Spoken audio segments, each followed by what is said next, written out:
नमस्कार, म आनन्द नेपाल। आज प्रस्तुत छ कृष्णको जन्म र मृत्युका अनौठा कथाहरू।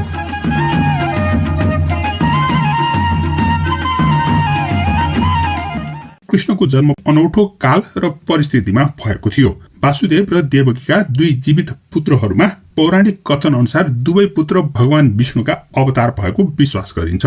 विष्णुले आफ्नो टाउकोबाट निकालेका दुईवटा कपालहरूमा एउटा सेतो कपालको माध्यमबाट बलरामको गर्भधारण भएको र अर्को कालो कपालको त्यान्द्रोबाट कृष्णको गर्भधारण भएको भन्ने किम्वदन्ती रहेको छ।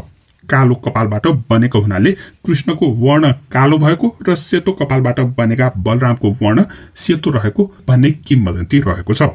समयको ठेगान नभए पनि हजार वर्ष अघि कृष्णको जन्म भएको थियो भदौ कृष्ण अष्टमीको दिन मथुरामा। उनका पिता थिए वासुदेव र आमा देवकी। कृष्णका मातापितालाई उनका आफ्नै मामा कंसले जेलमा कैद गरेको बेलामा उनको जेलमा नै जन्म भएको पौराणिक ग्रन्थमा उल्लेख गरिएका छन्।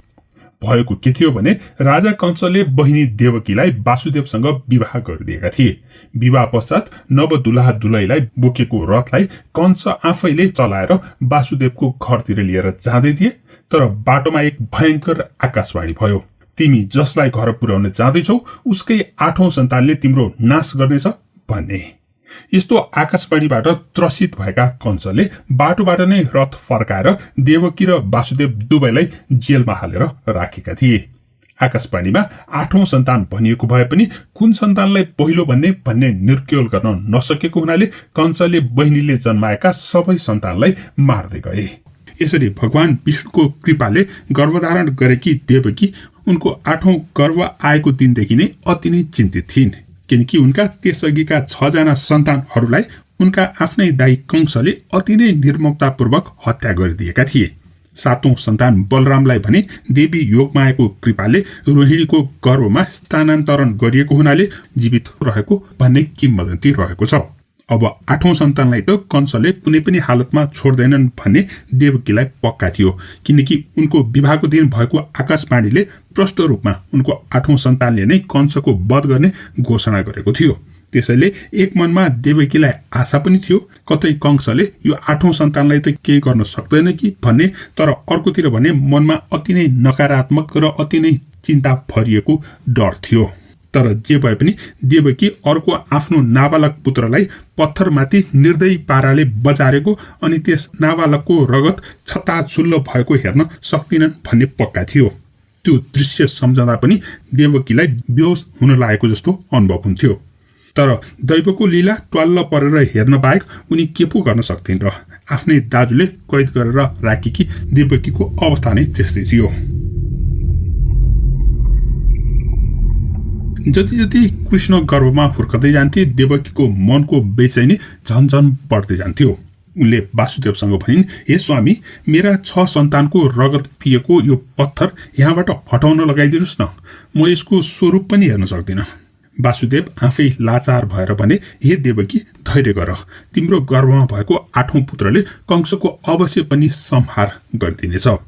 देवकीले रुँदै आफ्नो पेट सुमसुम्याउँदै भनिन्, तर वासुदेव, कंसले बाँच्न दिए पो यसले संहार गर्ला, बिन्ती छ, म फेरि अर्को बाल हत्या हेर्न सक्दिनँ। उनी घोप्टो परेर घुवा रुन थालिन्। वासुदेवले जन्जिरले बाँधिएको आफ्नो हातले देवकीको कपाल सुमसुम्याउँदै भने, हेर देवकी, रात आएपछि दिन अवश्य पनि आउँछ, दुःख कटेपछि सुख अवश्य पनि आउँछ, त्यसै गरी अत्याचारको पनि अन्त्य भएर सदाचार अवश्य पनि आउँछ। धैर्य गर, सबै कुरा ठिक हुन्छ। वासुदेव कति लाचार थिए भने बाबु भएर पनि आफ्नो छोराको सुरक्षाको जिम्मा लिन्छु भनेर उनी भन्न सक्ने अवस्थामा नै थिएनन्। मोटा मोटा जन्जिरमा बाँधिएका हात हेर्दै वासुदेवले सोचे, हे दैव, यो कुन जुनीको सजाय हो, म किन यस्तो लाचार भएको छु। यो थियो कंसको दरबारमा भएको कारावासको दृश्य।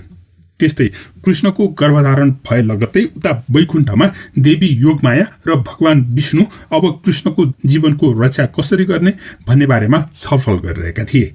देवी योगमाया भन्छन्, अब त बलरामलाई झैं कृष्णलाई अर्को महिलाको पाठेघरमा सार्न पनि मिल्दैन। कंसले उसको सुरक्षा घेरा अहिले त अभेद्य बनाइसक्यो। विष्णु भन्छन्, देवकीको यो 8औं सन्तान त जीवित रहनै पर्छ, जसरी भए पनि जीवित रहनै पर्छ। त्यसैले हे योगमाया, तिमी अब गोकुलको नन्दलालको पत्नी यशोदाको गर्भमा गएर बस। कृष्णको जन्म लगत्तै उनका पिता वासुदेवले उनलाई बोकेर त्यहाँ ल्याइ पुर्याउँछन् र तिमीसँग साटेर लग्नेछन्। कंसले तिमीलाई देवकीको 8औं सन्तान भन्ने ठानेर मार्न खोजीमा पनि त्यस समयसम्ममा तिम्रो उद्देश्य पूरा भइसकेको हुनेछ। त्यसैले तिमी त्यहाँबाट सकुशल उम्कन सक्नेछौ। विष्णु र योगमाया बीच यो सम्बन्धी लामो छलफल भयो र अन्त्यमा योगमाया यशोदाको गर्भमा गएर बसिन्। त्यसपछि भाद्र कृष्ण अष्टमीको दिनमा देवकी र वासुदेवका 8औं सन्तानको रूपमा श्रीकृष्णको जन्म भयो। श्रीकृष्णको जन्म लगत्तै कारावासका सुरक्षाकर्मी लगायत सम्पूर्ण मानिसहरू निदाए। सबैजना केही थाहा पत्तो नै नहुने गरेर बेहोस भएपछि कारावासको ढोका आफै खुल्यो। त्यसपछि वासुदेवले भर्खर जन्मेका कृष्णलाई बोकेर त्यहाँबाट बाहिर निस्के। उनी त्यहाँबाट हिँड्दै गर्दा यमुना नदीले पनि बाटो बनाइदिन् र घनघोर वर्षा भइरहेको बेलामा नागले छाताको रूपमा कृष्णमाथि पानी पर्नबाट बचाएका थिए। यसरी वासुदेव नन्दको घरमा जन्मेकी बालिकासँग कृष्णलाई साटेर कारावासमा फर्किन्छन्। उनी कारावासमा फर्किसकेपछि बल्ल कारावासको ढोका बन्द हुन्छ, सुरक्षाकर्मीहरू बिउजन्छन् र सबै कुराहरू पहिले जस्तै हुन्छ। देवकीको 8औं सन्तानको जन्म भएको थाहा हुने बित्तिकै कंस उसलाई मार्नको लागि जेल कोठामा आइपुग्छ। आइपुग्ने बित्तिकै उसले देवकीको हातबाट नवजात शिशुलाई खोसेर लिन्छ। देवकी भन्छन्, कंस दाजु, यो 8औं पुत्र होइन, यी त पुत्री हुन्, यिनले तपाईको कुनै हानि गर्दिनन्। कंसले जङ्गिँदै भन्यो, पुत्र होस् या पुत्री, यो 8औं सन्तानलाई म जिउँदो रहन दिन सक्दिन। त्यसपछि उसले त्यस बालिकालाई उचालेर ढुङ्गामा पछार्न लाग्दा ती नवजात बालिका उसको हातबाट फुत्केर आकाशमा उडिन्। उनले हाँस्दै भनिन्, मूर्ख कंस, हुने कुरालाई रोकेर रोकिँदैन। तलाई मार्ने देवकीका 8औं पुत्र जन्मिसकेका छन् र उनी सकुशल छन्। तेरो मृत्यु तिनै महापुरुषको हातबाट हुनेछ। यो पटक कंस ट्वाल्लो परेर हेरिरह्यो। यस बेला अट्टहास गर्ने पालो ती नवजात बालिकाको थियो। उनी हाँस्दै हाँस्दै हावामा नै बिलाइन्। आत्तिएको कंसको अनुहार कालो निलो भयो। त्यसपछि कंसले त्यस दिन जन्मेका सबै बालबालिकाहरूको वध गर्ने आदेश दियो। त्यस आदेश लगत्तै जताततै हाकार मचिन थाल्यो। कंसले कृष्णलाई मार्न भनेर अनेकन राक्षसहरू पठायो। कृष्णले कंसका ती सबै अत्याचार सहँदै सबै राक्षसहरूलाई पराजित गरिरहे। त्यसपछि अनेक तरहले कंसले कृष्णलाई मार्ने प्रयास गरेका विवरण महाभारत लगायतका विभिन्न पुराण ग्रन्थहरूमा उल्लेख गरिएका छन्। बाबुआमाबाट छुट्टिएका कृष्ण यशोदा र नन्दको छोराको रूपमा नै गोकुलमा हुर्के। कृष्णको बाल्यकाल र उनका अनेक बदमाशीहरूको वर्णन निकै नै चाखलाग्दो र रोचक तरिकाले विभिन्न पौराणिक ग्रन्थहरूमा उल्लेख गरिएका छन्। आमा यशोदालाई सताउने, छल्ने, ढाँट्ने अनि गोपिनीहरूका दही र मक्खन चोरेर खाने कृष्णको बाल्यकाल अत्यन्तै चञ्चल प्रवृत्तिको थियो। उनी युवावस्थामा पुग्दै गर्दा कृष्णका धेरै गोपिनीहरूसँग प्रेम प्रसङ्गको पनि निकै रोचक रूपमा प्रस्तुति गरिएको छ पौराणिक ग्रन्थहरूमा। तीमध्ये राधा र कृष्णको प्रेमलाई एक अलौकिक प्रेमको रूपमा मानिएको छ। त्यसैले होला अति नै मिलेको प्रेम जोडीलाई राधा कृष्णको जोडी जस्तै प्रेमी जोडी भनेर पनि भन्ने गरिन्छ। अहंकार र घमण्डको लेस समेत नभएका कृष्ण वीर, पराक्रमी र मायावी थिए भनिन्छ। देख्दा साधारण मानिस जस्ता, व्यवहार साधारण मानिस जस्ता गर्ने तर काम भने असाधारण गर्न सक्ने एक पात्रको रूपमा कृष्णलाई चित्रित गरिएको छ। कृष्णले राधालाई वज्रको जंगलमा घुमाएको, कृष्णले मुरौली बजाउँदा राधा र गोपिनीहरू हुरुक्कै हुने गरेको, जनावरहरू समेत चर्न छोडेर उनको मुरली सुनिरहने, पंक्षीहरू पनि नाच्ने आदि विभिन्न रोचक कृष्णका कथाहरू विभिन्न पुराणहरूमा वर्णन गरिएका छन्। श्रीमद् भागवत गीतामा उल्लेख भएका अलौकिक ज्ञान गुणका कुरा र उनले महाभारत लडाईँमा खेलेको भूमिकाले उनलाई एक अलौकिक व्यक्तित्वको रूपमा पनि चिनिन्छ। कृष्णले भनेको भनाइहरूलाई संग्रह गरिएको पुस्तक गीता अर्थात श्रीमद् भागवत गीता विश्वभर प्रचलित पुस्तक हो।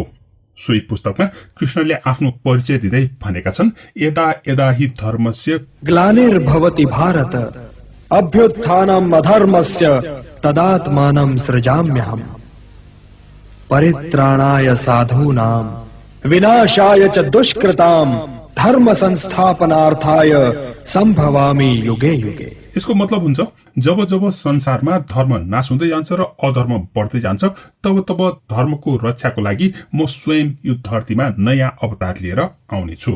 यसरी श्रीकृष्णलाई हिन्दू धर्मावलम्बीहरूले एक भगवानका अवतारको रूपमा पूजा गर्छन्। उनको जन्मदिन भनेर कृष्ण जन्माष्टमीको दिन नेपाल र भारत लगायत विश्वका विभिन्न स्थानहरूमा कृष्णको पूजा आराधना गरेर मनाउने प्रचलन रहेको छ। यस्ता कृष्णलाई धार्मिक आस्था हुनेले मात्रै नभएर आस्था नहुनेले पनि सम्झने गर्छन्, एक अलौकिक प्रेमीको रूपमा, एक दार्शनिकको रूपमा अनि एक अनौठो पौराणिक पात्रको रूपमा। यो कृष्ण जन्माष्टमी आउनुभन्दा अघि नै आउने बलराम जयन्तीको अवसरमा प्रस्तुत गरिएको कृष्णका दाजु बलरामको जन्मको एक अनौठो र अचम्मलाग्दो कथा हो। सबैभन्दा अचम्म लाग्दो कुरा त 5000 वर्षभन्दा अघि घटेको घटनाको बारेमा लेखिएको यो प्रसंग अहिले विज्ञानको चमत्कार भनिने सेरोगेसी विधिबाट बच्चा जन्माउने खालको घटनाको विवरण यो कथामा उल्लेख हुनु हो, जुन अति नै चाखलाग्दो विषय रहेको छ। सुरु गरौं बलराम जन्मको कथा। कृष्ण सुनाऊ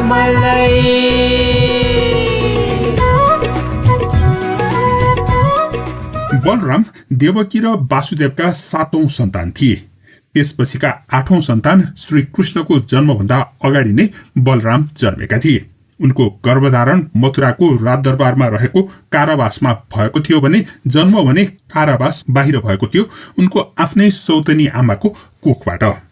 आफ्नै दाजुले जेलमा हालेकी बहिनी देवकीले ती निर्दयी दाजु कंसको अत्याचार निरन्तर सहनु पर्यो। उनले आफ्ना भान्साहरूलाई, देवकी पुत्रहरूलाई जन्मने बित्तिकै ढुङ्गामा बचार्दै मार्दै गरेको हृदय विदारक दृश्य टुलु टुरु हेरेर बसिरहनु परेको थियो। पहिलो भान्जालाई जन्मने बित्तिकै मारेका कंस मामाले दोस्रो, तेस्रो, चौथो, 5औं र 6औं भान्जासम्मलाई जन्मने बित्तिकै ढुङ्गामा लगेर बजार्दै मारिसकेपछि स्वर्गका राजा इन्द्रले पृथ्वीमा भइरहेको यस्तो अत्याचारको बारेमा देवसभामा चर्चा गरे। यसरी अत्याचार गर्ने त्यस कंसलाई सजाय दिने विषयमा त्यहाँ गहन छलफल भयो। तर कंसको शक्तिको अगाडि स्वर्गको शक्ति पनि नगण्य हुने भनेर देवसभाले निर्णय गरेपछि इन्द्रदेव पनि लाचार भए। त्यसपछि भएको लामो छलफलले देवराज इन्द्रको नेतृत्वमा स्वर्गका देवताहरू भगवान विष्णुलाई भेट्न जाने निर्णय गर्यो। यसरी सम्पूर्ण देवगण विष्णुको सामुन्ने पुगेर कंसको अत्याचार अति धेरै भएको र उनीबाट संसारलाई मुक्त गर्न अनुरोध गर्ने क्रममा देवराज इन्द्रले भने, हे देवादिदेव विष्णु भगवान, यो कंसको अत्याचारले पृथ्वीलोक आक्रान्त भएको छ। उसलाई सजाय दिनको लागि देवलोकको शक्ति मात्रै पर्याप्त हुने नदेखिएपछि हामी सबै हजुरको शरणमा आएका छौं। कुनै पनि उपाय गरेर मानव मात्रलाई कंसको अत्याचारबाट मुक्ति गराइदिनु होस्। देवराज इन्द्रको यस्तो अनुरोधपछि भगवान विष्णुले एकछिन ध्यानमग्न भएर त्यसपछि आफ्नो शिरबाट 2वटा कपालका त्यान्द्रा थुतेर आफ्नो हातमा राखे। ती 2 कपालहरूमा एउटा कपाल सेतो थियो भने अर्को कपाल कालो थियो। उनले पहिला त्यस सेतो कपाललाई उठाएर मन्त्रोच्चारण सहित देवी देवकीको गर्भमा पठाइदिएर भने, हे देवगण, कंसको अत्याचारको घडा भरिन अझै केही समय बाँकी नै छ। उसको अत्याचारबाट मुक्ति दिन म मानव स्वरूपमा अवतार लिएर आफ्नो कर्म गर्नेछु। त्यसको लागि तिमीहरू ढुक्क भए हुन्छ। यसरी भगवान विष्णुले देवराज इन्द्रको चित्त बुझाएर फिर्ता पठाए अनि उता यसरी देवकीको कोखमा भगवान विष्णुको एक स्वरूप हुर्कन थाल्यो। त्यही गर्भबाट देवकीको 7औं सन्तानको जन्म हुनु थियो। तर यसअघि 6 सन्तानको निसंकोच वध गरेका मामा कंसले 7औं सन्तानको पनि वध गर्ने निश्चित थियो। आफ्नो गर्भमा 7औं सन्तान हुर्कन थालेको थाहा पाउने बित्तिकै देवकी अति नै चिन्तित हुन थालिन्। तर भगवान विष्णुले आफ्नो अवतारको सुरक्षाको सम्पूर्ण तयारी गरेका थिए। त्यसको लागि विष्णुले योगमायालाई बोलाएर भने, हे योगमाया, आज तिमीले एक महत्वपूर्ण काम गर्नुपर्नेछ। देवी देवकीको गर्भमा मेरो एक अवतार हुर्किरहेको छ। यदि त्यो बालक मथुरा नरेश कंसको हातमा पर्यो भने अवश्य पनि जीवित रहने छैन। त्यसैले तिमीले साधनाको सहारा लिएर देवकीको गर्भमा हुर्किरहेको भ्रूणलाई वासुदेवकी अर्की पत्नी रोहिणीको गर्भमा स्थानान्तरण गरिदिनु पर्यो। भगवान विष्णुको यस्तो अनुरोध सुनेर योगमायाले अनुष्ठान गरेर यस्तो पद्धतिको विकास गरिन् जसले देवकीको गर्भमा हुर्किरहेको बालकलाई अर्की महिलाको गर्भमा सुरक्षित तवरले स्थानान्तरण गर्न सकियोस्। परापूर्व कालमा गरिएको यो पद्धति अहिलेको आधुनिक युगमा पनि गर्न थालिएको छ। आजकाल प्रचलित रहेको यो पद्धतिलाई सरोगेसी पद्धति भनिन्छ। यसरी जन्मेका बालकहरूलाई सरोगेट बालक पनि भन्दछन्।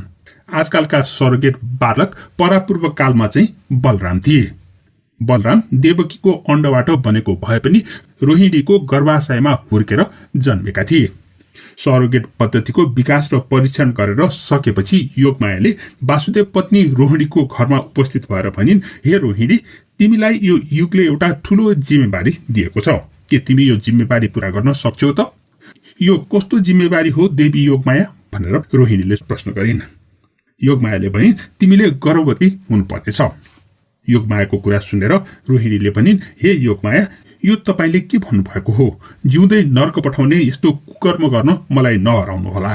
मेरा पति अहिले मथुरा नरेश कंसको कारावासमा हुनुहुन्छ। यस्तो बेलामा म कसरी गर्भवती हुन सक्छु र?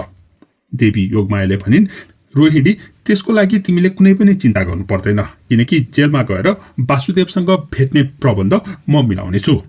तर तिमीले त्यस भेटमा गर्भधारण गर्न भने पाउने छैनौ। रोहिणीले अचम्म मान्दै भनिन्, यो कस्तो रहस्य हो? कस्तो गाउँ खाने कथा जस्तो कुरा हो? गर्भधारण नै नगरी कसरी गर्भवती हुन सकिन्छ र? त्यसको जिम्मा मलाई छोडिदेऊ। तिमी देवी देवकीको गर्भलाई आफ्नो गर्भाशयमा धारण गरेर उनको पुत्रलाई जीवनदान दिनुपर्ने एक महान कार्यको लागि तयार हौ।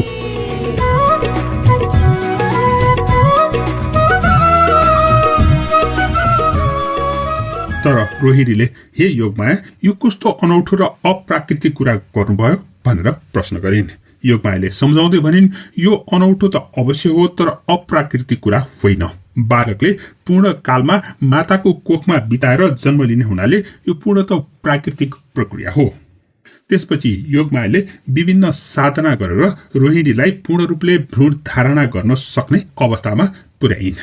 उपयुक्त भोजन र प्रक्रिया मिलाएपछि उनले उनका पति वासुदेवलाई भेट्न भनेर कंसले थुनेर राखेको कारावासमा पुर्याइन्। त्यहाँ पुग्ने बित्तिकै देवकीको गर्भमा हुर्किरहेको बालकलाई योगमायाले निकालेर रोहिणीको गर्भमा सारिन्।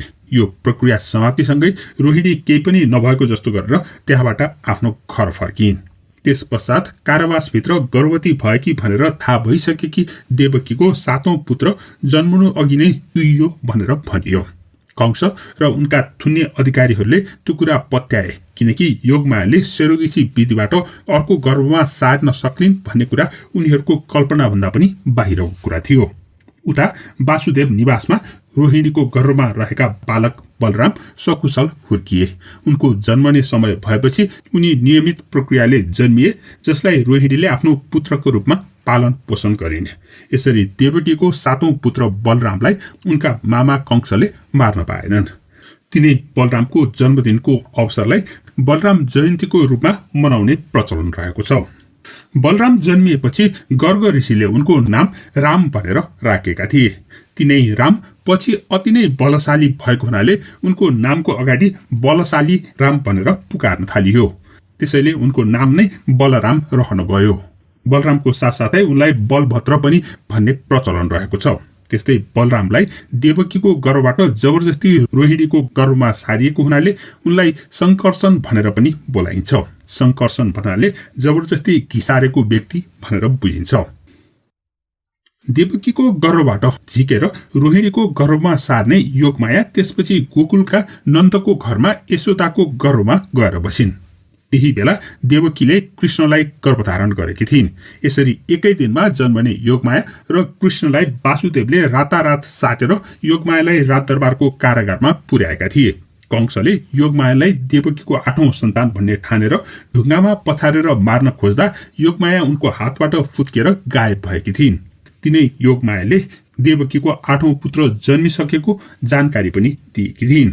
तिनै योगमायालाई ईश्वरी भन्दै पूजा गर्ने प्रचलन पनि रहेको छ। योगमायाको प्रतापले सन्तान नहुनेलाई सन्तान प्राप्त हुने जनविश्वास पनि रहेको छ। यो थियो बलराम जयन्तीको अवसरमा बलरामको जन्म र त्यसमा योगमाया ईश्वरीको भूमिकाको बारेमा कथा। यो कथा तपाईलाई कस्तो लाग्यो र साथै बलराम जयन्तीको तपाईहरू सबैलाई धेरै धेरै शुभकामना छ।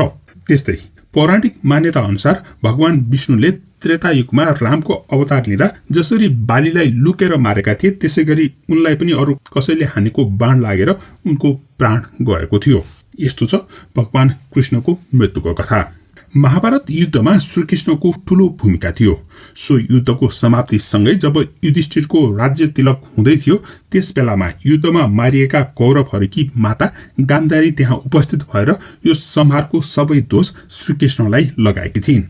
आफ्ना पुत्रहरू लगायत धेरैजना व्यक्तिहरूको मृत्युको दोष लगाउँदै उनले सो युद्ध गराएकोमा कृष्णलाई श्राप दिएकी थिइन्।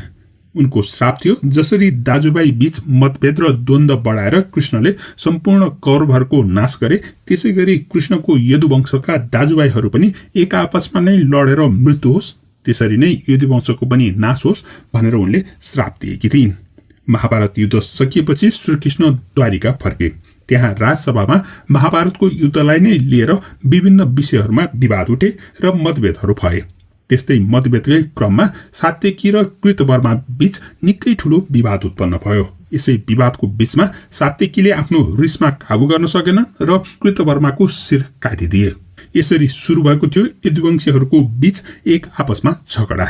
यदुवंशीहरू पनि एक आपसमा मारामार गर्दै गर्दा श्रीकृष्णका पुत्र प्रद्युम्न र उनका मित्र सात्यकी समेत सबै यदुवंशीहरूको मृत्यु भयो। सो लडाईँमा बब्रु र दारुक मात्र बचेका थिए जसले यदुवंशलाई अगाडि बढाएका थिए। यस्तो विवादबाट यदुवंशको विनाश भएको देखेर कृष्ण अति नै चिन्तित भएका थिए। उनी चिन्तित अवस्थामा सोमनाथको नजिक रहेको प्रवास क्षेत्रमा बस्न थालेका थिए। एक दिनको कुरा हो, उनी एक वृक्षमुनि ध्यानमग्न भएर आराम गरिरहेका थिए। उनको श्वास प्रश्वासको आवाजले वातावरण भरिएको थियो।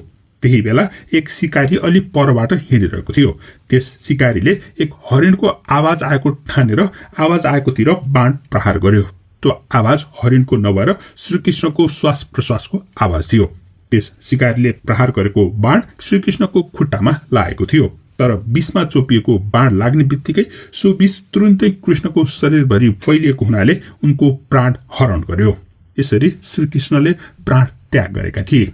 कृष्ण जन्माष्टमीको अवसरमा शुभकामना सहित पाटनको कृष्ण मन्दिरको बारेमा अति नै चाखलाग्दो किम्वदन्ती प्रस्तुत गर्दैछु।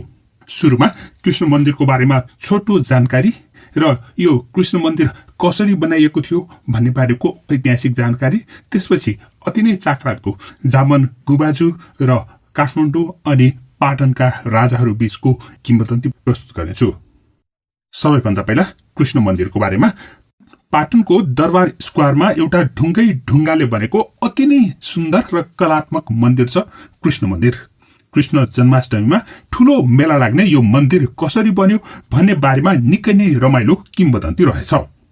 मन्दिर कसरी बन्यो भन्ने बारेमा सत्यमोहन जोशीले लेखेको जानकारीमा आधारित भएर प्रस्तुत छ इस्वीको 16औं शताब्दीमा बनेको कृष्ण मन्दिर कसरी बन्यो भन्ने बारेको जानकारी। त्यस समयमा पाटनमा राज्य गरिरहेका थिए मल्ल राजा सिद्धि नरसिंह मल्ल।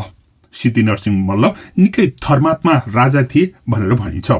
उनी गर्मीयाममा पञ्चाग्नि तापेर ध्यान गर्ने गर्दथे भने जाडो महिनामा चिसो ढुङ्गामा केही पनि नओछ्याइकन बसेर ध्यान गर्ने गर्दथे रे।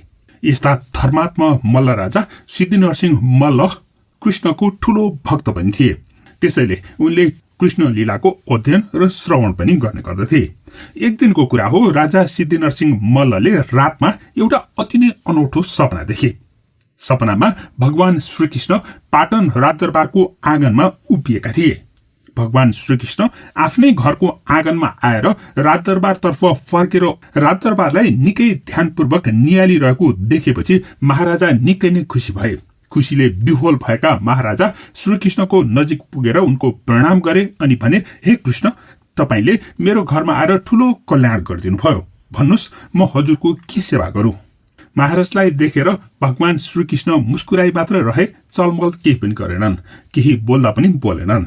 यसरी श्रीकृष्ण ढुङ्गा जस्तो भएर चलमल नै नगरी उभिरहेको बेलामा महाराजले आकाशमा भगवान विष्णुको वाहन गरुड उडिरहेको पनि देखे। आफ्नो वरिपरि रामायण र महाभारतका कथाहरूको नाटक मञ्चन भएको जस्तो दृश्यहरू देख्न थाले। नेपथ्यमा सुमधुर ध्वनिको साथमा भजन सुरु भयो। देवताहरूले पुष्प वृष्टि गर्न थाले। ललितपुर राजदरबारमा ठूलो महोत्सव भएको जस्तो भयो। त्यही धुनमा महाराज नाच्ने आँटेका थिए। त्यही बेला उनी झल्यास बिउजिए। यस्तो अलौकिक सपना देखेका महाराज सिद्धि नरसिंह मल्लले यो कुरा आफ्नो दरबारका सबै भाइ भारदारहरू र राजगुरुहरूलाई पनि सुनाए। त्यस्तै उनले देशका सिद्ध हस्ततान्त्रिकहरूलाई पनि बोलाएर आफ्नो सपनाको अर्थ सोधे। त्यसपछि सबैजनाले एकमत भएर भने भगवान कृष्ण राजदरबारको परिसरमा बस्न चाहेको हुनाले कृष्णको एउटा मन्दिर बनाइदिनुपर्छ भनेर। यो कुरामा महाराज सिद्धि नरसिंह मल्ल पनि सहमत भए। उनले सपनामा कृष्ण ढुङ्गा जस्तो चलमल नगरी बसेको हुनाले ढुङ्गाको एउटा भव्य मन्दिर बनाउने निर्णय गरे। यसरी उनले कृष्ण मन्दिर बनाउनको लागि कालीगढहरूलाई निर्देशन दिए। अनि त्यसपछि कालीगढहरूको एउटा टोली वृन्दावन पुग्यो त्यहाँको कृष्ण मन्दिर कस्तो छ भनेर अवलोकन गर्नको लागि। उनीहरूले त्यहाँको कृष्ण मन्दिरको अवलोकन गरेर नेपाल फर्किए। अनि नेपालमा आएर कृष्ण मन्दिर बनाउँदा यो मन्दिर त्यहाँको मन्दिर जस्तो नभएर अर्कै खालको मन्दिर भयो। यो मन्दिरमा शिखर शैली, द्रविड शैली र मुगल शैली सबै खालका शैलीहरूको सम्मिश्रण भयो र यो मन्दिर विश्वमा नै अद्वितीय मन्दिर बन्यो। 6.5 वर्षभन्दा बढी समय लगाएर बनाइएको यस मन्दिरमा महाराज सिद्धि नरसिंह मल्लले सपनामा देखेको जस्तै महाभारत र रामायणका कथाहरूका चित्रहरू पनि कुद्न लगाइए। यसरी सन् 1637 पाटनको कृष्ण मन्दिर तयार भएको थियो। यो मन्दिरको अरू विवरण दिनुभन्दा अगाडि एउटा किम्वदन्ती म प्रस्तुत गर्दैछु।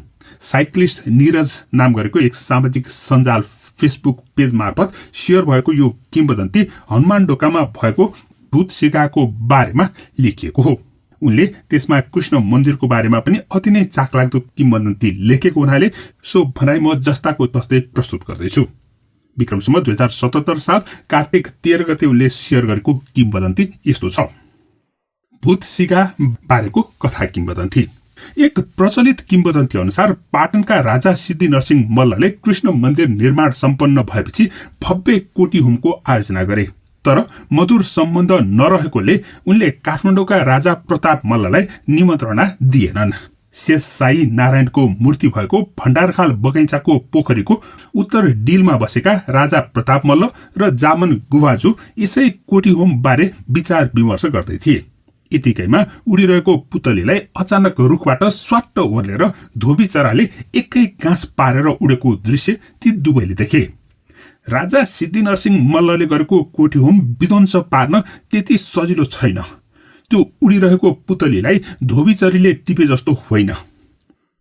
जहाँ 33 कोटी देव देवीहरूलाई आह्वान गरिएको हुन्छ, जहाँ विश्वनाथ जस्ता महान तान्त्रिक पनि सामेल छन्, त्यस्तो स्थितिमा हामीबाट विरोध होइन सहयोग हुनुपर्छ।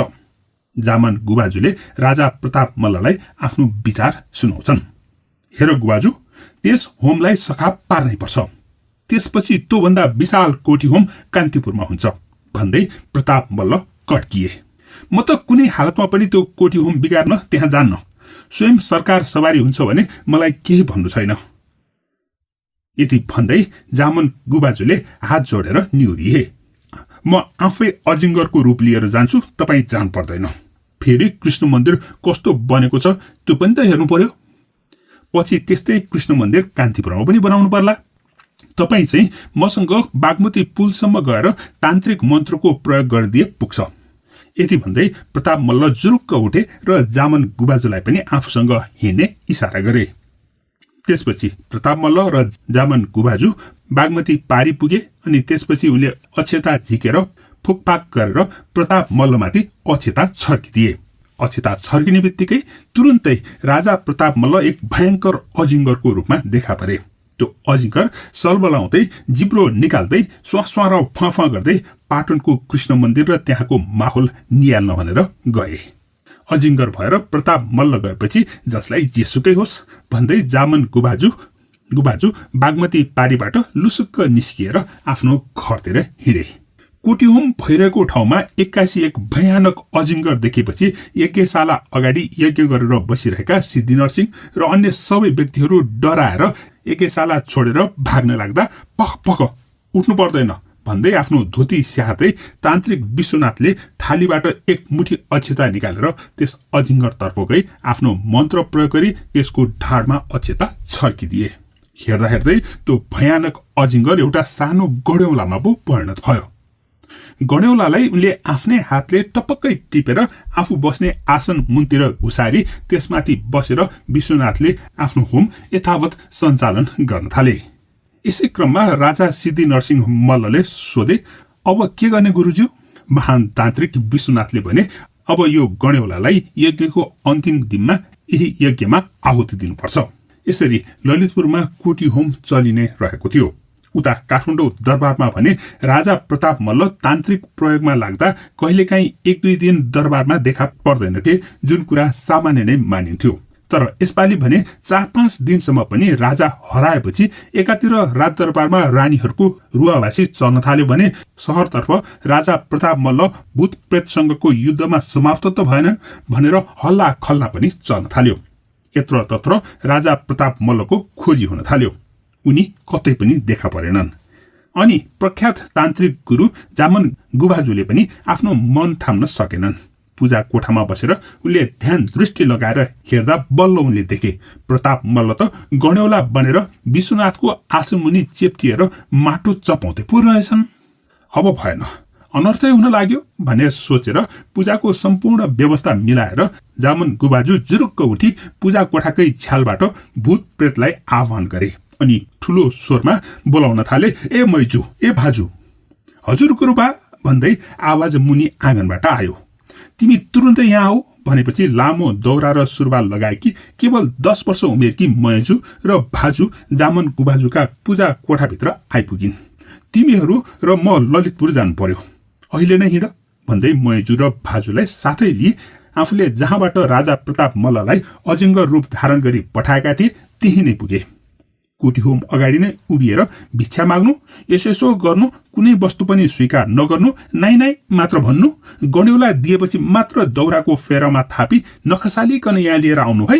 गड्यौला लिई फिर्ता लिएर आयो भने तिमीहरूलाई भनेको कुरा खान दिउँला, नत्र तिमीहरूले सजाय पाउँछौ नि। यति भनेर भिक्षा माग्न सिकाएर मैजु र भाजुलाई तिमीहरू जाऊ, तिमीहरू नाइन्जेलसम्म म यहीँ बसिरहन्छु भनेर जामन गुबाजुले उनीहरूलाई पठाए। त्यसपछि दौरा फर उडाउँदै मैजु र भाजु हुरुरु उडे चाहिँ दगुर्दै कोठीहोम भएको स्थानमा गई भिक्षाम देही भन्दै दौरा थापेर उभिन पुगे। कोठीहोम भित्रबाट चामल लिएर आइयो र दिन खोजियो। उनीहरूले नाइ भनेर इन्कार गरे। त्यसपछि फलफुल र रोटीहरू ल्याएर दिन खोज्दा पनि उनीहरूले नाइ हामी लिँदैनौँ भनेर भने। जे दिए पनि आफ्नो दौरा हल्लाउँदै नाइ मात्रै भनिरहेको हुनाले मैजु र भाजुलाई के दान दिने भन्ने कुरामा निकै अलमल भयो। त्यसपछि यो कुरा गुरु विश्वनाथ कहाँ पुग्यो। विश्वनाथले बुझिहाले मलाई चिन्ने जामन गुबाजु हुन्, त्यो कलिली केटी र केटा चाहिँ जामनले पटाएका पिशाच हुन्, तर केही छैन, त्यसलाई चाहिएको कुरा मलाई थाहा छ।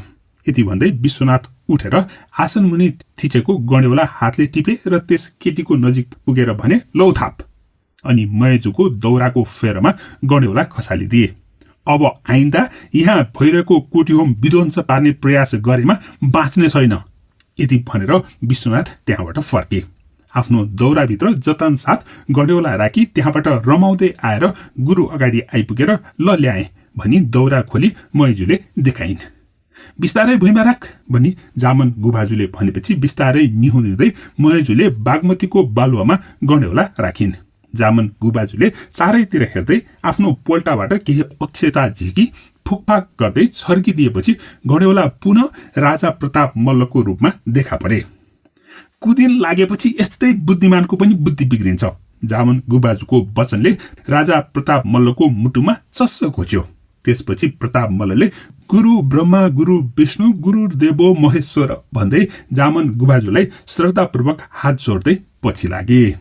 झण्डै मृत्युको मुखमा पुगेका राजा प्रताप मल्ल दरबारमा पुगेपछि चयनको सास फेरेर जामन गुबाजुले आफ्नो वचन अनुसार ती मैजु र भाजुलाई भने चाहिँ नै तृप्त हुने गरेर खुवाए। तर उनीहरू भूत प्रेतमा परे के अगाउँथे। अति नै भएपछि राजासँग सल्लाह गरी यसको उपाय खोजे र भूत प्रेतहरूको स्वामी भगवान शिवको स्थापना गर्ने निर्णय गरे। यसै अनुरूप भूतेश्वर महादेवको आह्वान गरी स्थापना गरी त्यसको अगाडि मण्डप बनाएर त्यहाँ होम पूजा गरी सोही स्थानमा ती भूत प्रेतहरूलाई स्थान दिएर गाडी दिए। हरेक वर्ष यो स्थानमा पूजा गरी भोजन चढाउँछु भनी भूत प्रेतहरूलाई फकाएर आफ्नो बसमा पारी यो स्थानमा गाडेको भनेर मानिन्छ। यसरी भूत प्रेतहरूलाई दिएको स्थान भएको यस स्थानलाई भूतसिका भनिएको हो। भूतप्रेतहरू त्यहाँबाट उठेर जागेर आउलान् भनी त्यहाँ सिद्धि गरी नजिकै रहेको भैरवलाई सो स्थानको रेखदेखको जिम्मा दिएको पनि कथा सुन्न पाइन्छ। हाल पनि यस स्थानमा हरेक वर्ष पूजा गर्ने परम्परा रहेको पाइन्छ भने यहाँ पूजा गर्दा नजिकैको भैरवलाई पनि पूजा गर्ने प्रचलन रहेको छ।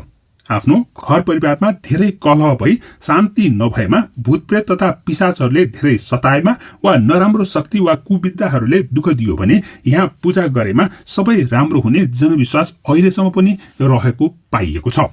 यो भूत सिकाको किंवदन्ती थियो साइक्लिस्ट नीरजले सामाजिक सञ्जाल मार्फत शेयर गरेको। अब फेरि कृष्ण मन्दिरकै बारेमा र कृष्ण मन्दिर बनाउने राजाको बारेमा चर्चा गरौं। पाटनको विश्व प्रसिद्ध अद्वितीय कृष्ण मन्दिरमा 21वटा सुनका गजुर रहेका छन्। मन्दिरको तल्लो तलाको भित्तामा रामायणका सम्पूर्ण काण्डहरूका घटनाहरू दर्शाउने गरेर चित्रहरू कुँदिएका छन्। मन्दिरको दोस्रो तलामा महाभारतका विभिन्न पर्वहरूमा घटेका घटनाहरूलाई आकर्षक चित्रका रूपमा कुँदिएका छन्। यही दोस्रो तलाको बीचमा कृष्णको प्रस्तर मूर्ति राजदरबारतर्फ फर्काएर राखिएको छ भने उनको साथमा रुक्मिणी र सत्यभामाको मूर्तिहरू पनि बनाइएको छ। त्यसको बाहिरी भागमा चारैतिर भगवान विष्णुका 10वटा अवतारहरूका मूर्तिहरू पनि सजाएका छन्। ती 10 अवतारहरूमा पहिलो अवतार मत्स्य अवतार, दोस्रो कुर्म अवतार, तेस्रो वराह अवतार, चौथो नरसिंह अवतार अनि पाँचौं वामन अवतार, छैटौं परशुराम अवतार, सातौं राम अवतार, आठौं कृष्ण अवतार भए। तर त्यहाँ कृष्ण अवतारको सट्टामा भने बलरामको मूर्ति बनाइएको छ। अनि 9औं बुद्ध अवतारको मूर्ति अनि 10औं कल्की अवतारको मूर्तिहरू पनि त्यहाँ सजाइएका छन्। त्यसमाथिको तेस्रो तलामा शिवलिङ्ग बनाइएको छ भने त्यसभन्दा माथि अर्को तलामा भने लोकेश्वरको मूर्ति राखिएको छ। यसरी हिन्दू धर्मका देवता कृष्णको मन्दिरमा बुद्ध धर्मका लोकेश्वरको मूर्ति पनि सजाउनुलाई पनि एक उल्लेखनीय कुरा मानिन्छ। मन्दिरको अघिल्तिर एउटा चारपाटे ढुङ्गाको अग्लो खम्बा ठडाइएको छ। त्यस विशाल ढुङ्गाको खम्बामाथि एउटा ठूलो धातुको गरुड मूर्ति पनि राखिएको छ। गरुडलाई कृष्णको वाहन मानिन्छ। त्यस्तै महाराज सिद्धिनरसिंह मल्लले मन्दिर बनाउनु भन्दा अगाडि नै सपनामा देखेका कृष्णको लीलाको चित्र बनाउन थालेका थिए रे भन्ने पनि किंवदन्ती छ। उनले त्यही समयमा देखेकै सपनाका आधारमा चित्रकारहरूलाई बोलाएर पौवा चित्र बनाउन लगाएका थिए। अनि त्यस्तै सपनामा सुनेका संगीतहरू र भजनहरूलाई आधार बनाएर उनले भजनहरू पनि लेख्न लगाएका थिए। सिद्धिनरसिंह मल्लले कृष्ण लीला सम्बन्धी रचेका 31वटा भजनहरू थिए भन्ने विश्वास गरिन्छ भने उनले मेघ मल्लाद संगीत पनि त्यही बेलामा तयार गरेका थिए भन्ने विश्वास गरिन्छ। मेघ मल्लाद संगीतले आकाशमा बादलहरू बनाएर पानी पार्ने पनि विश्वास गरिन्छ। सिद्धिनरसिंह मल्लले बनाएको पौवा चित्रलाई अहिले पनि कृष्ण जन्माष्टमीको अवसरमा कृष्ण मन्दिरमा प्रदर्शन गर्ने प्रचलन रहिरहेको छ। त्यस्तै महाराजा सिद्धिनरसिंह मल्लले लेखेका 31वटा भजनको साथसाथै मेघ मल्लाद संगीत पनि कृष्ण जन्माष्टमीको अवसरमा प्रस्तुत गर्ने प्रचलन रहेको छ। कृष्ण मन्दिरको बारेमा भएका यस्ता अनौठा किंवदन्तीहरूको बारेमा तपाईँ के भन्नुहुन्छ? अनि यदि तपाईँ कृष्ण मन्दिर पुग्नु भएको छ भने कृष्ण मन्दिरको सबैभन्दा मन परेको पक्ष तपाईँलाई के लाग्छ कृपया कमेन्टमा लेखिदिनु होला। र साथै कृष्ण र राधाको बीचमा विवाह किन भएन भन्ने सुदामाको श्रापको कथा। सुदामाको श्रापको कथा सुनाउनु भन्दा अगाडि यो विषयको छोटो पृष्ठभूमि। शास्त्रहरूमा कृष्ण र राधा बीचको प्रेम निकै निश्चल र निर्मल अनि प्रेमिल रहेको बारेमा निकै चर्चा हुने गरेको छ। राधा बिना कृष्ण पूरा नहुने र कृष्ण बिना राधा पूरा नहुने भनेर उनीहरूको प्रेमको महत्त्वको बारेमा धेरै चर्चा परिचर्चा हुने गरेको छ। तर त्यस सत्यसँगै यो प्रेम सम्बन्ध जति प्रेमिल थियो त्यति नै जटिल पनि थियो भन्ने प्रश्न हुन्छ। त्यसैले त उनीहरू छुट्टिन बाध्य पनि भएका थिए। अनि कृष्णले विवाह गरे राधासँग नभएर रुक्मिणीसँग। अझ कृष्णका रुक्मिणीसँगै अरू 7 जना पत्नीहरू पनि थिए भनेर पनि भनिन्छ। तर ती 8 जना पत्नीहरूमा राधा भने पर्न सकिनन्। त्यसैले महाभारत र भागवत पुराण भरि कृष्णको चर्चै चर्चा हुँदा पनि राधाको नामसम्म पनि उल्लेख गरिएको छैन। यो विषयको चर्चा गर्दै कतिपयले रुक्मिणी नै राधा हुन् भनेर पनि भन्ने गरेका छन्, जुन कुरा कुनै पनि कथामा उल्लेख भने गरिएको छैन। अनि श्रीकृष्णका एक बाल्यकालका साथी थिए सुदामा। तिनै सुदामाले दिएको श्रापको कारणले राधा र कृष्णबीच विवाह हुन नसकेको भन्ने एउटा किम्वदन्ती रहेछ। सुरु गरौं सो किम्वदन्ती। भएको के रहेछ भने कृष्ण र राधा वृन्दावनमा एकसाथ थिए। उनीहरू बीच गहिरो प्रेम थियो र रमाइलोसँग समय बितिरहेको थियो। उनीहरू साथीभाइका साथमा वन विहारमा जाने गर्दथे, हँसी ठट्टा गर्ने गर्दथे र रमाइलो गर्ने गर्दथे। एक दिनको कुरा हो, राधा कुनै काम व्यस्तताका कारणले आउन सकेकी थिएनन्। सधैँ चाहिँ कृष्ण आफ्ना साथीहरू गोपी गोपिनीहरूको साथमा रमाइलो गर्दै वन विहारमा निस्केका थिए। कृष्णले सबैलाई मोहित पार्ने गर्दथे, त्यसैले जुनसुकै गोपिनीहरू पनि उनको साथमा रहन चाहन्थे। राधा सँगै हुँदा अरू गोपिनीहरूले कृष्णको नजिक हुने प्रयास पनि गर्न पाउँदैनथे। तर त्यस दिन चाहिँ राधा कृष्णको साथमा नभएको अवसर पारेर विरजा नाम गरेकी एक गोपिनी कृष्णसँग नजिकिने प्रयास गरिरहेकी थिइन्। त्यही बेलामा राधा त्यहाँ टुप्लुक्क आइपुगिन्। कृष्णको साथमा विरजालाई देखेर राधालाई असह्य भयो। उनले रिसले आँखा तर्दै विरजा र कृष्ण दुवैलाई गाली गर्न थालिन्। यसरी राधा रिसाएर ठूलो ठूलो स्वरले चिच्याउन थालेपछि सबै गोपिनीहरू त्यहाँ आइपुगे। विरजा भन्दै थिइन्, ए राधा, मैले त्यस्तो केही गरेको छैन भने कृष्ण मनमोहक भएको हुनाले मात्र म मोहित भएकी हुँ। कृष्णले पनि सम्झाउँदै थिए, ए राधे, तिमी किन रिसाएकी? के तिमीलाई ममाथि विश्वास छैन? राधा जङ्गिँदै कराइरहेकी थिइन्, हो, मलाई तिम्रो कुनै विश्वास छैन। जो केटी भेटे पनि त्यसैसँग लसिएको छ, लाज धक केही छैन। तिमी कस्तो नक्चरो मान्छे। आफ्नो मित्र कृष्णलाई जथाभावी गाली गरेको देखेर सुदामालाई असह्य भयो। उनले बिचमै रोक्दै भने, ए राधा, त्यसरी कृष्णलाई दोष त नदेऊ है। तर सुदामा बोल्दा बोल्दै राधाले बिचमै काटेर भनिन्, तिमी चुप लाग सुदामा, यो कृष्ण र मेरो बीचको कुरा हो, तिमी बिचमा आउनु पर्दैन।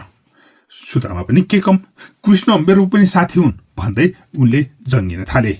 म तिमी जस्तो डाडे पनि होइन है, तिमी जस्तो अहंकारी पनि छैन। मलाई त कृष्णलाई सबैले प्रेम गरेको राम्रो लाग्छ। यो सुनेर रिसाउँदै राधाले भनिन्, मलाई डाडे भन्ने, मलाई अहंकारी भन्ने, तिमी कस्तो दरिद्र सोच भएको मान्छे। तिमी जस्तो सोच त्यस्तै दरिद्र भएर बाँच्नु परोस्। यसरी राधाले सुदामालाई दरिद्र हुनु भनेर दिएको श्रापको कारणले सुदामा अत्यन्त रिसाए। उनले रिस थाम्नै नसकेर ठूलो ठूलो स्वरले चिच्याए, हे घमण्डी राधा, त अति नै बेसुमती र अत्याचारिणी रहेछिस्। कृष्णले मन पराए भनेर तेरो घमण्ड यति धेरै बढेको छ। तेरो र कृष्ण बीच धेरै वर्षसम्म बिछोड होस्, एक अर्काको विरहमा तडपिरहनु परोस्। यसरी सुदामाले दिएको श्रापको कारणले कृष्ण 11 वर्षको हुँदा नै वृन्दावन छोडेर मथुरा जानुपर्ने अवस्था आएको हो भनेर भनिन्छ। र त्यसपछि कृष्ण र राधा बीच बिछोड भएर विवाह पनि हुन नसकेको हो भनेर बताइन्छ। त्यस्तै अर्को किम्वदन्ती अनुसार कृष्ण वृन्दावन छोडेर मथुरा जाने भएपछि राधा अति नै दुखी भएकी थिइन् रे। कृष्णले त्यसरी छोडेर जाने सोचले मात्रै पनि उनलाई चिन्ताले सताउन थालेको थियो। उनी रिसले तिल मिलाउँथिन्। त्यस्तैमा कृष्णलाई भेटेर उनले भनिन्, हे कृष्ण, तिमीले मलाई पनि तिमीसँग किन लग्दैन हुँ? मलाई बिहे गरेर आफ्नै अर्धाङ्गिनी बनाएर किन लग्दैन हो? राधाको यो कुरा सुनेर कृष्णले केही पनि जवाफ दिएनन्। उनी त सरासर हिँड्न पो लागे। यो ताल देखेर राधाको रिसले सीमा नाग्यो र त्यसैले चिच्याइन्, किन कृष्ण, के म तिम्रो लायक छैन? मलाई एक्लै तडपाएर जान तिमीलाई खुसी लाग्छ हो? यसरी चिच्याएको सुनेर कृष्ण हिँड्दा हिँड्दै टक्क रोकिए र पछाडि फर्के। कृष्णको त्यस बेलाको रूप देखेर राधा तिनछक परिन्। उनको घुँडै कमजोर भएको जस्तो भयो। उनको रिस त कता भाग्यो कता। यसरी अति नै अचम्मित भएकी राधाको अघिल्तिर कृष्ण उभिएको भए पनि उनको अनुहार भने काटी कुटी राधाकै जस्तो देखिएको थियो। यो देखेर राधाले बल्ल बुझिन्, कृष्ण भनेकै राधा हो, राधा भनेकै कृष्ण हो। त्यसैले यी दुई बीच कुनै फरक छैन। त्यसैले त राधा र कृष्ण दुवैले विवाह नगरे पनि एक्लै एक्लै रहे पनि दुवैको सँगै पूजा गर्ने प्रचलन चलेको हो। अहिले पनि राधा र कृष्ण सँगै नाम लिइन्छ, राधे कृष्ण भन्दै। त्यस्तै राधा र कृष्ण बीचको अर्को एउटा किंवदन्ती पनि छ। कृष्णले छोडेर गएपछि राधा निकै विक्षिप्त भएकी थिइन् रे। उनको कृष्णप्रतिको प्रेम कस्तो छ भने यो छोटो कथा। श्रीकृष्णले राधालाई छोडेर मथुरा गएपछि राधा हरेक दिन वनमा बसेर विरह गीत गाउँथिन्। एक दिन गोपिनीहरूले देखे राधाको खुट्टामा एउटा घाउ छ, चहराइरहेको आलो घाउ। गोपिनीहरूले त्यो घाउ कसरी लाग्यो भनेर सोधे, तर राधाले सामान्य घाउ हो भनेर टार्न खोजिन्। भोलिपल्ट पर्सिपल्ट जहिले पनि रगत बगिरहने निकै नहुने घाउ देखेपछि गोपिनीहरूले फेरि सोधे। बारम्बार सोधेपछि राधाले भनिन्, एक दिन म कृष्णको बाँसुरी खोसेर जंगलमा भाग्दै गर्दा लडेर यो चोट लागेको हो। कृष्ण मथुरा गएको वर्ष दिन बितिसकेको थियो। गोपिनीहरूले पत्याएनन्। एउटा जाबो जंगलमा लडेर लागेको चोट वर्ष दिनसम्म पनि निको नहुने हुन्छ र? गोपिनीहरूले शंका गरेपछि धेरै पछि राधाले भनिन्, यो घाउ निको नहुनुको कारण के हो भने म हरेक बिहान उठेर यो घाउमा बसेको खाटा उब्काउँछु। गोपिनीहरू आश्चर्यचकित भए। राधाले लामो सास तानेर भनिन्, हर रात मेरो सपनीमा श्रीकृष्ण आउँछन् र मेरो घाउमा मलम लगाएर जान्छन्। त्यसैले म हरेक बिहान उठेर खाटा बसिसकेको यो पुरानो घाउ कोट्याएर आलो बनाउँछु, ताकि मेरा हरेक सपनीमा श्रीकृष्ण आउन् र मेरो घाउमा मलम पट्टी गरून्। मर्ने बेलामा श्रीकृष्णले राधालाई अन्तिम इच्छा सोध्छन्। उनले अन्तिम इच्छा तिम्रो बाँसुरीको धुन सुन्न मन छ भनेर भनेकी छिन्। राधाले अन्तिम इच्छा बताएपछि कृष्णले बाँसुरी बजाएर सुनाएका थिए। यसरी अन्तिम पटक राधाको अनुरोधमा बाँसुरी बजाएका कृष्णले फेरि कहिले पनि बाँसुरी बजाएनन्। यस्तो थियो कृष्ण र राधाको प्रेम कथा। एकजना गरिब मानिस थिए, उनको नाम सुदामा थियो। उनलाई बिहान बेलुका छाक टार्न पनि गाह्रो पर्थ्यो।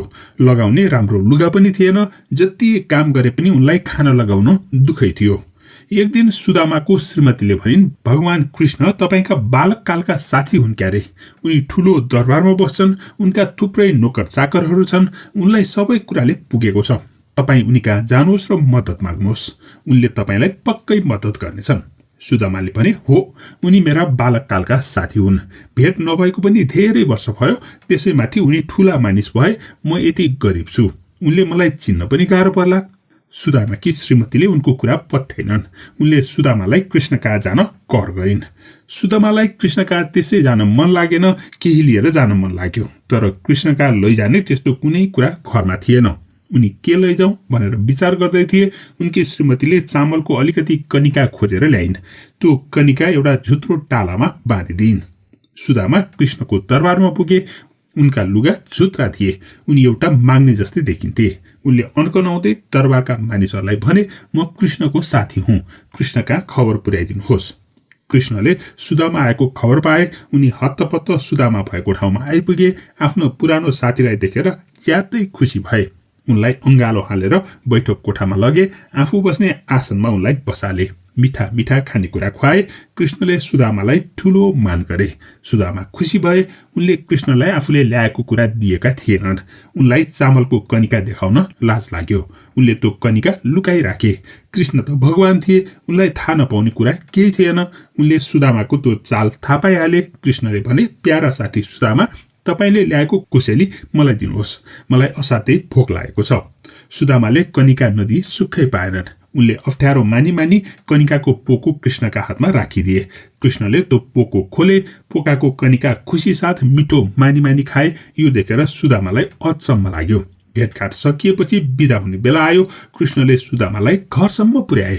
सुदामा घर फर्के। उनलाई त्यस दिनदेखि कुनै दुःख भएन। यसरी कृष्णले साथीमाथि ठूलो प्रेम देखाए। राधा र कृष्णको बीचको यस्तो अलौकिक प्रेम, तर यी दुई बीचमा विवाह नहुनु निकै दुःखद प्रसंग हो।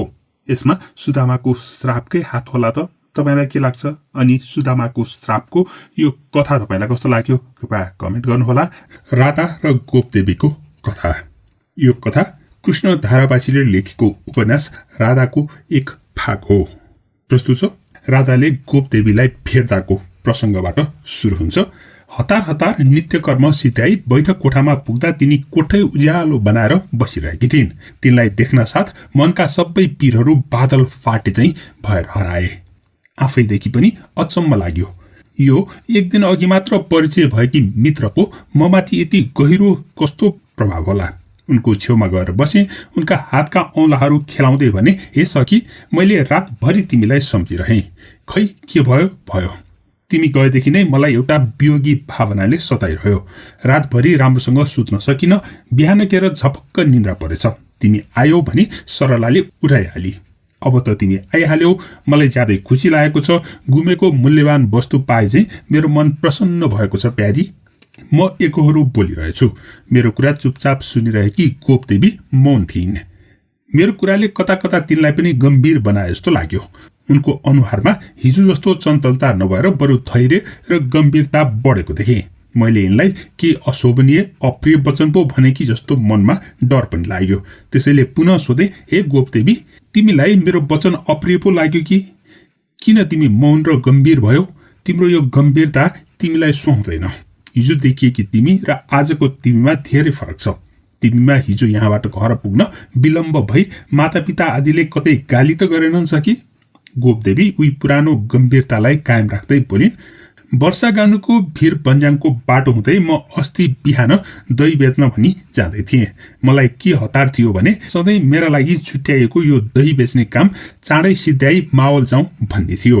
त्यसैले सदाभन्दा चाँडै म घैँटोमा दही बोकेर एक्लै त्यो गल्लीको बाटो भई गइरहेकी थिएँ। एक्कासी नन्दराईको छोरो कृष्णले मेरो बाटो छेके। कृष्ण साह्रै चकचके, फटाहा, अरूको दुःख र समस्या नबुझ्ने, जति बेला पनि जिस्कन र चल्न मात्रै जान्ने, साह्रै नराम्रो बानी छ तिनको। तिनले गाउँभरिका कुनै केटीहरूलाई चैनले रहन दिएका छैनन्। तिमीलाई थाहै छ होला, गत महिना शुक्र त्रयोदशीको रात वनभोजका लागि भने गाउँभरिका केटीहरूलाई फकाएर उसले जंगलमा लगेर रातभरि राखेछन्। भोलिपल्ट त्यो खबरले गाउँ सारा आतंकित भयो। सबै अभिभावकहरूले छोरीहरूलाई कडा अनुशासनमा बाँधेर राखेका छन्। नन्दराय, तिनकी पत्नी पनि कृष्णको चकचकदेखि विरक्त देखिन्छन्। तिनी एकछिन चुप लागिन्। एकछिनपछि लामो सास तानेर बोलिन्, गाउँभरि हल्ला छ। त्यो वनभोजको रात तिमी पनि कृष्णसँगै थियो रे। तिमी यस्ती सुशील, शान्त, धैर्यचित्त भएकी राजकुमारी कसरी त्यो वनमा त्यस्तो फटासँग संगत गर्न पुग्यो होला? त्यसले मलाई त्यो दिन के गर्यो थाहा छ? फेरि एकछिन मौन भइन्। गोपदेवीको कुराले मेरो शरीर शिथिल हुँदै गयो। मन डरले लगलग काम्न थाल्यो। कृष्णको विपक्षमा प्रयोग हुन लागेको प्रत्येक शब्द मेरो चित्तमा गाडिन लागे चाहिँ भए। तथापि धैर्यका साथ म सुनिरहन थालेँ। तिनी भन्दै थिइन्, एकाएक गल्लीमा मेरो अगाडि निस्केर उसले मेरो बाटो छेके। म एक्लै थिएँ, तर्सिएँ, डराएँ। गाउँका अरू आइमाई केटीहरू पनि उनीसँग डराउन थालेका थिए।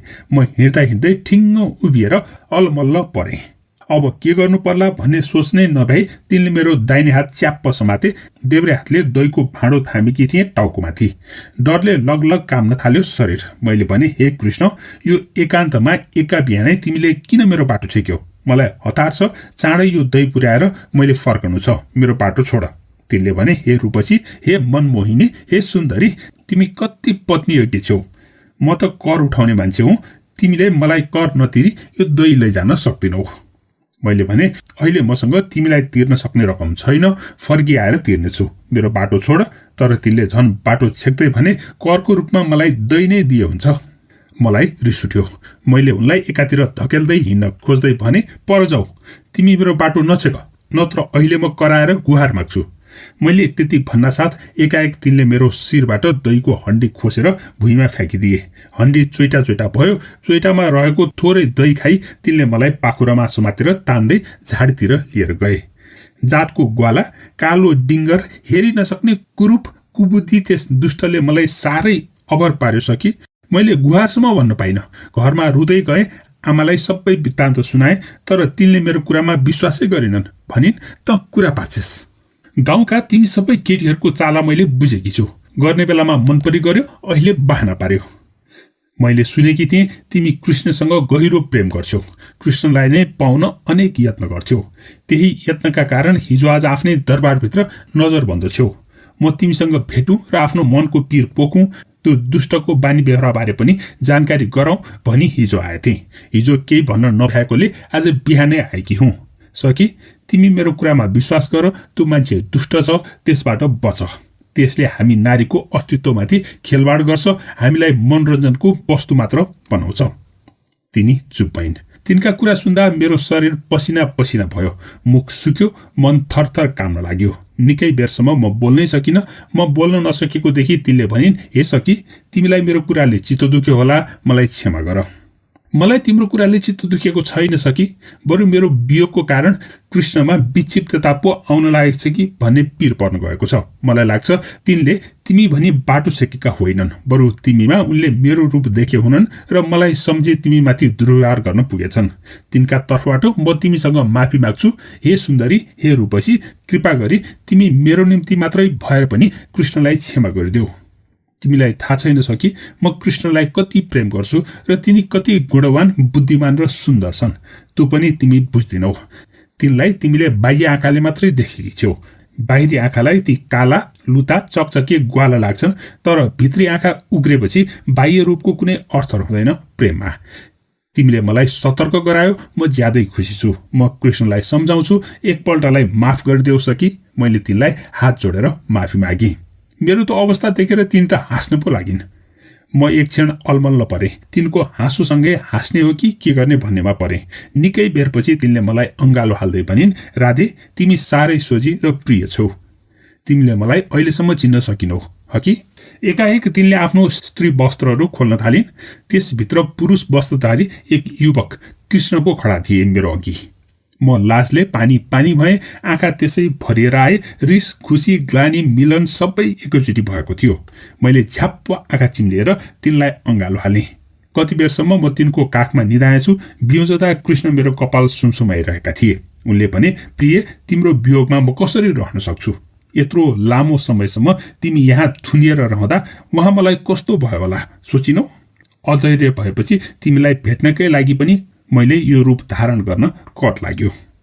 म एकहोरो टुलु टुलु तिनलाई हेरिरहँदी भएँ। निकै बेरपछि उठेर बसेर भने, कृष्ण, हामी यस्तो अप्ठ्यारोमा अब कसरी रहने? म त कैदमा छु। तिमीलाई दरबारबाट बाहिर जान निषेध छ। म यसै गरी तिमीलाई भेट्न आइरहन्छु प्रिय। यो सधैँ कसरी सम्भव छ? तिम्रो यो रूपको भेद खुल्यो भने मलाई झन् कति गाह्रो पर्ला। त्यो पीर तिमी नल्याऊ। तिमीले त 2 दिनदेखि मलाई चिनिनौ भने अरूले त चिन्लान् भन्ने कल्पना नगर। म प्रत्येक दिन तिमीसँगै हुनेछु। उनको कुराले मलाई खुसी पनि लाग्यो, दिक्क पनि। मैले भने, मैले त तिमी एक पुरुषसँग प्रेम गरे कि? मलाई एउटा हकी, निडर, साहसी कृष्णप्रति पो आसक्ति छ। तिमी नारी रूपा, स्त्री स्वभाव, भेषधारक प्रति मलाई रुचि छैन कृष्ण। तिमी मेरा सामु तन्नेरी युवकका रूपमा उपस्थित हुने वातावरण बनाऊ। सधैँ यो आइमाईको भेषमा अनुहार छोपेर चोर जस्तो दरबारमा छिरी स्त्री श्रृङ्गारयुक्त भई मेरो सामु नआऊ। यस्तो रूपको तिमीलाई देख्दा म भित्रकी रानी शिथिल भएकी छे। यस्तो समलिङ्गीय रूपको प्रेममा यथार्थ प्रेमभाव हुँदैन कृष्ण। मेरो कुरा सुनेर तिनी गम्भीर भए। मैले भने, तिमी किन मलाई विवाह गरेर लान सक्दैनौ? किन भगाएर लान सक्दैनौ? तिमी सम्पूर्ण रूपमा म प्रति इमान्दार छौ भने तिमीले केही कुराहरू त भत्काउन सक्नुपर्छ। हे प्रिय, तिमी मलाई नतर्पाऊ। मलाई यस जेलबाट मुक्त गर। मेरा आँखा भरिएर आए। फेरि रोदनीय भयो मेरो आवाज। निकै बेरको मौनतापछि मैले उनलाई आजै बिहान देखेको सपनाको कुरा पनि बताएँ। मेरो सपनाको कुरा सुनेपछि तिनको अनुहारमा फेरि एकपटक मुस्कान फैलियो र तत्काल केही बोलेनन्। लामो मौनतापछि गम्भीर भएर बोले, राधा, तिमीले मेरो आँखा खोलिदियो। वास्तवमा मैले हामी बीचको प्रेमलाई यति गम्भीर रूपमा लिएको थिइनँ। यो सङ्कटसम्म आइपुग्ला भन्ने सोचेको थिइनँ। तर पनि एउटा समस्या छ। हामीले अहिले तुरुन्तै यहाँबाट भागिहाल्ने, विवाह गरिहाल्ने बेला भएको छैन। यति साह्रो हतारिने, आत्तिने बेला भएको छैन। तिमी धैर्य धारण गर। म तिमीलाई अर्कोपल्ट यस्तो रूपमा होइन, वास्तविक रूपमै भेट्ने बाचा गर्छु। मनमा कुनै शङ्का नल्याऊ। तिमीलाई मबाट कसैले छुटाउन सक्दैन। मैले तिनको अनुहार हेरिरहेँ। मैले पाउनुपर्ने र पुग्नुपर्ने मेरो जीवनको अभिष्ट नै त्यही रूप र शरीर थियो। तर त्यति नजिक भएर पनि त्यहाँ पुग्ने एउटा कठोर विधि विधानको यज्ञ कर्म नाग्नु थियो। यति नजिक भएर पनि दूरताको यो कहाली लाग्दो अनुभूति कति असह्य हुँदो रहेछ। कृष्ण उठेर हिँड्ने तर्खरमा लागे। तिनले फेरि नारी रूप धारण गरे। फेरि एउटी रूपवती स्त्रीमा रूपान्तरित भए तिनी। जान लाग्दा मैले जिस्क्याउँदै भने, प्रिय सखी गोपदेवी, दुष्ट कृष्णका कलुषित हातहरूबाट जोगिने कोसिस गर। तिनले झाडीतिर तानेर लैजान नपाउन्। दुवैजना खिलखिल्याएर हाँस्यौं। छक्क परे। यसपल्ट हाँस्दा कृष्णको आवाज केटीको जस्तै सुनियो। यो थियो कृष्ण धारावासीले लेखेको उपन्यास राधाको एक भाग, जसमा कृष्णले नारी रूप लिएर राधालाई भेट्न गएका छन्। यो कथा तपाईलाई कस्तो लाग्यो कृपया कमेन्ट गर्नुहोला। आज म प्रस्तुत गर्दैछु अर्को लोककथा, रिस र राक्षस। कक्षा 7 को नेपाली पाठ्य पुस्तकबाट लिएको यो लोककथा महाभारत कालको कथा हो। सुरु गरौं रिस र राक्षस। एक दिन श्रीकृष्ण, बलराम र सात्यकी वन विहारका निम्ति जंगलतिर लागे। साथमा केही सेना पनि थिए। तीनैजना एउटै रथमा थिए। सात्यकीले रथ हाँकेका थिए। सिपाहीहरू जंगलमा शिकार देखिन्छ कि भनेर चनाखो भएर हेर्दथे। यस्तैमा एउटा मृगको हुल देखियो। सिपाहीहरू त्यसको पछि लागे। सात्यकीले पनि रथलाई त्यतै मोडे। श्रीकृष्णले भने, सात्यकी, हामी किन सिपाहीका पछि लाग्ने? एकछिनमा मृगलाई लखेट्दै सिपाहीहरू यतै आउँछन्। उनले अगाडि नदी देखाउँदै भने, बरु नदीमा जल विहार गरौं, हुन्न? श्रीकृष्णको प्रस्ताव बलरामले पनि माने। तीनैजना रथबाट ओर्लिएर जल विहार गर्न लागे। यस्तैमा साँझ पर्यो। सेनाहरू आउलान् र खाने बस्ने प्रबन्ध गर्लान् भनेर बाटो हेर्दा हेर्दै रात छिपियो, तर सेना आएनन्। मृग लखेट्दै गएका सेनाले बाक्लो झाडीमा चित्तल, घोरल र जराएका बथान भेटे। उनीहरू छरिएर केही चित्तल, केही जरायो र घोरलका पछि लागे। अल्मलिएर उनीहरू फर्कन सकेनन्। रात छिपिसकेकाले नजिकैको झ्याम्म परेको रुख देखाउँदै कृष्णले भने, दाजु, सेना चाँडै फर्कलान् जस्तो छैन। अब बाटो हेरेर काम छैन, बरु रात कटाउन त्यो रुखमुनि बसौं। सात्यकी, तिमी के भन्छौ? बलराम र सात्यकी दुवैले श्रीकृष्णको भनाइ माने। तीनैजना रुखमुनि बसे। भोक र जलविहारको थकाइले उनीहरू व्याकुल थिए। खानेकुरा थिएन। निन्द्राले पनि झपझप हुन लागेका थिए। यस्तैमा श्रीकृष्णले भने, हामी रातको समयमा निर्जन वनमा छौं। जंगली हिंस्रक जन्तुले हामीलाई आक्रमण गर्न सक्छन्। यहाँ राक्षसहरू पनि घुम्छन् रे, तिनीहरूले पनि दुःख दिन सक्छन्। त्यसैले राति पालै पालो एकजना जागै बसौं। कसो दाइ, मेरो भनाइ कस्तो लाग्छ? श्रीकृष्णको भनाइ बुद्धिमानीपूर्ण भएकोले दुवैले सहमति जनाए। रातको पहिलो प्रहर सात्यकी, दोस्रो प्रहर बलराम र तेस्रो प्रहरमा श्रीकृष्ण पालो बस्ने निदो भयो। श्रीकृष्ण र बलराम रुखको फेदमा ढुङ्गो सिरानी लगाएर सुते। दुवै सुत्न साथ भुसुक्कै निदाए। सात्यकी हातमा धनुष र बाण लिएर जागै बसे। जुन टह टह लागेको थियो। अकस्मात नदीको पानीमा छप्लाङ छुप्लुङ आवाज आएकोले सात्यकीले त्यतै आँखा लगाए। एउटा सानो फुच्चे राक्षस आउँदै गरेको उनले देखे। राक्षस 52 अंगुल जतिको पुड्को थियो। राक्षस कालो अनुहार, जङ्रङ्ग कपाल र बाहिर निस्केका दाराले डरलाग्दो देखिन्थ्यो। राक्षसले सरासर आएर बलराम र श्रीकृष्णलाई उठाउन खोज्यो। सात्यकीले रिसाएर गर्जँदै राक्षसलाई ठेलेर लडाए। लड्नासाथ राक्षस अलि ठूलो भयो। उसले सात्यकीलाई एक मुक्का हान्यो। सात्यकी झन् के काम? उनले रिसाएर 2 मुक्का दिए। मुक्का खाना साथ राक्षस झन् अजङ्गको देखियो। उसले सात्यकीलाई मुक्काले बजायो। सात्यकीलाई झन् रिस उठ्यो। उनले राक्षसको कपाल च्याप्प समातेर भुइँमा पछारे। अचम्म, भुइँमा पछारेको राक्षस त झन् भीम काय भयो। उसले सात्यकीलाई कहिले मुड्कीले कहिले लात्तीले हान्न थाल्यो। दुवैको घमासान चल्दा चल्दै सात्यकी गलेर लोथ भए। उनी उठ्नै सकेनन्। त्यस्तैमा राक्षस अलग भयो। पहिलो प्रहर बितेकोले सात्यकी सुते। बलराम उठेर आँखा मिच्दै पालो बसे। एकछिनमा उही घटना दोहोरियो। 52 राक्षसले मस्त निदाएका श्रीकृष्ण र सात्यकीलाई उठाउन खोज्यो। बलरामले यत्रो फुच्चेको दुस्साहस भन्दै रिसाएर एक हातले च्याप्प समाते। उनले राक्षसलाई आकाशतिर फुत्त फ्याँके। फुच्चे राक्षस पुल्टुङबाजी गर्दै पछारियो। 3 बलड्याङ लड्दा ऊ पहिले भन्दा दोब्बर अग्लो, मोटो र बलियो भएको थियो। उसले सोझै बलरामलाई आएर धकेल्यो। बलराम खुब रिसाए। उनले राक्षसलाई जुर्क उचालेर फेरि आकाशतिर फ्याँके। झन्नै एक बाँस माथि उछिटिएको राक्षस भुइँमा खस्दा पहाड जत्रै भयो। उसले सात्यकीलाई चाहिँ बलरामलाई पिट्नुसम्म पिट्यो। सात्यकी चाहिँ बलराम पनि घायल भए। उनी जति रिसाएर राक्षसमाथि प्रहार गर्थे, राक्षस झन्झन भीमकाय हुन्थ्यो र उनीमाथि जाइ लाग्थ्यो। थकित बलराम के गर्ने भनेर सोचमा डुबे। उनी चुपचाप हुन साथ राक्षस पनि चुपचाप नदी पारतिर लाग्यो। घायल र थकित बलराम श्रीकृष्णलाई उठाएर केही नबोली डङरङ्ग लडे र भुसुक्कै निदाए। श्रीकृष्ण पाले बसेपछि पनि राक्षस आयो। उसले सात्यकी र बलरामलाई उठाउन खोज्यो। श्रीकृष्णले रिसाएर एकपटक हेर्दा राक्षस अलि ठूलो भयो। उनले यो राक्षस रिसाउँदा बढेर शक्तिशाली हुन्छ भन्ने थाहा पाइहाले। अनि उनले भने, राक्षस, मेरा साथी निधाएका छन्, तिमी जस्तो असल व्यक्तिले निधाएको मान्छेलाई उठाउन उचित छैन। राक्षस किन टेर्थ्यो? उसले श्रीकृष्णलाई ठेलेर लडायो। श्रीकृष्णले उठेर नरिसाइकन भने, राक्षस भाइ, तिमी त धेरै बलिया रहेछौ, म तिमी जस्तो शक्तिशाली छैन। राक्षस श्रीकृष्णलाई रिस उठाउन खोज्थ्यो। श्रीकृष्ण भने हाँस्दै उसको तारिफ गर्थे।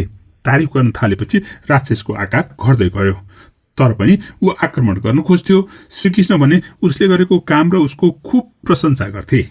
यस्तैमा राक्षसको आकार घटेर खेलाउन जत्रै भयो।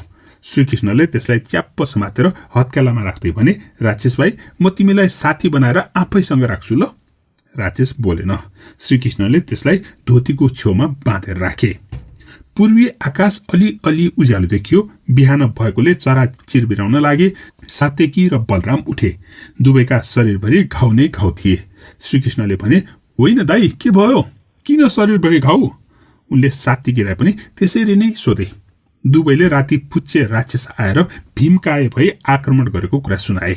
यस्तैमा श्रीकृष्णले धोती छेउको गाँठो फुकाएर एउटा आकृति निकाले। त्यो रातमा उनीहरूलाई झम्टने राक्षस थियो। त्यो त्यति सानो देख्दा सात्यकी र बलराम छक्क परे। बलरामले श्रीकृष्णलाई भने, श्रीकृष्ण, यो त्यही राक्षस हो जो मसँग भिडन्तमा बढ्दै बढ्दै पहाड जत्रै भएको थियो। यसले मलाई मुक्काले हानेको थियो, तर तिमीले यसलाई कसरी यति सानो पारेर धोतीको छेउमा बाँध्यौ? श्रीकृष्णले भने, दाई, यसले तपाईहरूलाई उठाउन खोज्यो। मैले रिसाएर हेर्न साथ यो अलि ठुलो देखियो। त्यसैले यसपछि मैले यसलाई नरिसाई निधाएको मानिसलाई बिउजाउनु हुन्न भनी सम्झाएँ। यसले मलाई झम्टन खोज्दा उल्टै प्रशंसा गरे, रिसाएर गाली गरिन। यो राक्षस रिसाउँदा शक्तिशाली हुन्छ भन्ने मैले पहिले नै थाहा पाएको थिएँ। त्यसैले मैले मनमा रिसलाई आउन दिइन। यो राक्षस भने मलाई रिस उठाउन अनेक उपाय गर्थ्यो। म उसको प्रशंसा गरेर उसको प्रयास विफल पारिदिन्थेँ। यसो गर्दै गर्दा यो राक्षस पहिलाभन्दा झन् सानो हुँदै गयो। अन्तिममा यत्रो भएपछि भाग्न खोज्दा मैले फकाएर समातेँ र तपाईहरूलाई देखाउन धोतीको छेउमा बाँधेर राखेँ। श्रीकृष्णको कुरा सुनेर बलराम र सात्यकी जिल्ल परे। राक्षस श्रीकृष्णका हत्केलाबाट हाम फालेर भाग्यो। यो थियो रिस र राक्षसको कथा। यो कथा तपाईलाई कस्तो लाग्यो कृपया कमेन्ट गर्नुहोला र साथै कृष्ण जन्माष्टमीको अवसरमा तपाईहरू सबैलाई धेरै धेरै शुभकामना छ। तपाईको दिन शुभ रहोस्। धन्यवाद।